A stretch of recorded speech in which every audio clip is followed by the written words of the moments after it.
what's your take on what's going on in Sudan and the atrocity that's occurring in Darfur, and the fact that the black community here and the black leadership seems not to be embracing that issue?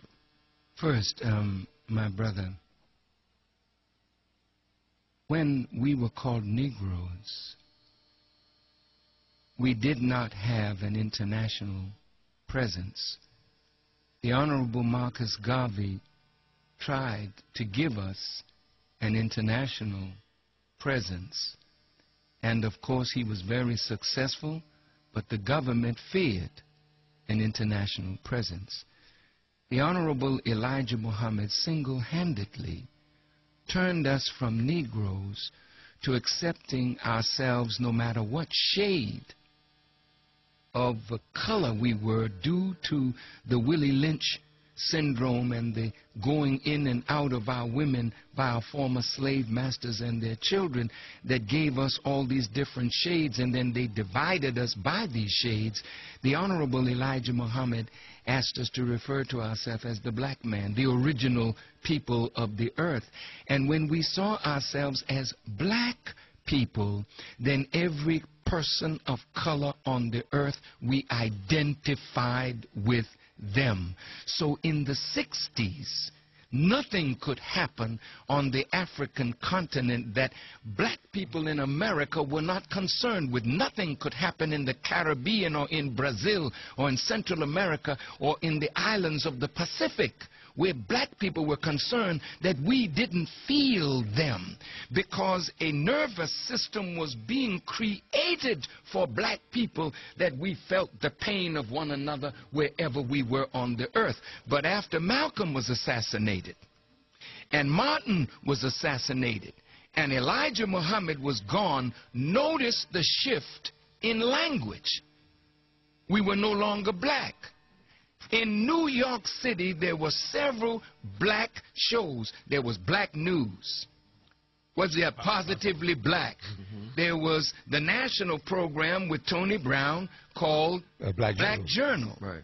After the death of these giants, now the wise people said, let's change the language so we can change their focus and give them a new understanding of who they are.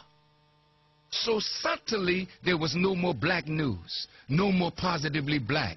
Black Journal became Tony's Journal. And all over America, wherever black was describing that program, Black Star in Baltimore, that left. And then the new language was the minority, the disadvantaged.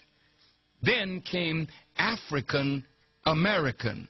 And what was happening is a severing of the nervous system that black had made, tying us to the struggle of black people all over the world. So now there can be a Darfour. Who cares? That's not us.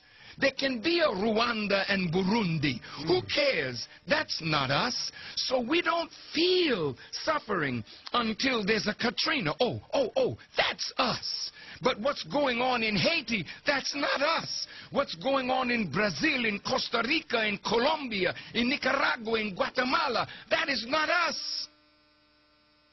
So the language shift. Now let's go to Darfur. If you notice, on the mall, 95% of those who were present were Caucasian. I'm not going to denigrate their sensitivity to suffering. But the reason that blacks were not there is because the blacks who could make something happen were never invited. It's not that black people don't care about Darfur, but Darfur, on the scale of suffering in the world, pales. Because now I heard there were 180,000 dead, from that to 400,000, okay? 2 million displaced. But in the Democratic Republic of the Congo, 3.5 million have died. No talk. In northern Uganda, with the Lord's Resistance Army and the walking at night for the children trying to run away so that they would not be kidnapped and made to fight against the government in Kampala. No talk. Why Sudan? For the last 15 years, Sudan has been on the agenda for regime change. Regime change because Sudan housed Palestinian resistance fighters. Sudan housed Osama bin Laden and put him out. But Sudan is an Islamist regime that is against the state of Israel. Now let's stop there for a moment. See? Now they said, well, these are some Arabs in the Sudan enslaving Africans. So naturally, this is the language of Arabs enslaving Africans. This is so clever, and the media pushes that so that there would come a natural hatred of blacks for Arabs, so that Arabs look like the real culprits here. Well, you don't know this, but I and my international representative, Akbar Muhammad, who's in the studio with me, who I want to speak on this in just a few moments, he and I were together on a peace mission. Listen to me carefully now. How many years ago was that, Brother Akbar? Over 10 years ago, wasn't it? It was 1994. 1994, 12 years ago. Now, I went to Ghana and spoke with then President Jerry John Rawlings. And Rawlings said, if you want to help ease the crisis, get in touch with Kenneth Kaunda, the former president of Zambia. We got in touch with Kenneth Kaunda, and he said he would accompany us. And so we went to Kenya and met with President Arap Moi, who at that time was over that group of nations that were working for peace. What is it? IGAD. IGAD, E-G-A-D. So when we met with President Moi, he sent us to Uganda, where we met with President Museveni. But the most important meeting was a meeting with Brother John Garang, who for 20 years was fighting the government in Khartoum. Now, why was there a fight? Was it over slavery? Akbar, you were with me. At no time during our talk with John Garang, which was 4 hours in length, was there ever a mention of slavery. Right, never mentioned. But when I mentioned the word justice, then John Garang's wife broke down and cried and said that I was the only person who came that talked about justice. Now, what was the injustice? The Arabs have mixed their blood with the Africans that live in the north. They are Arabized and Islamic.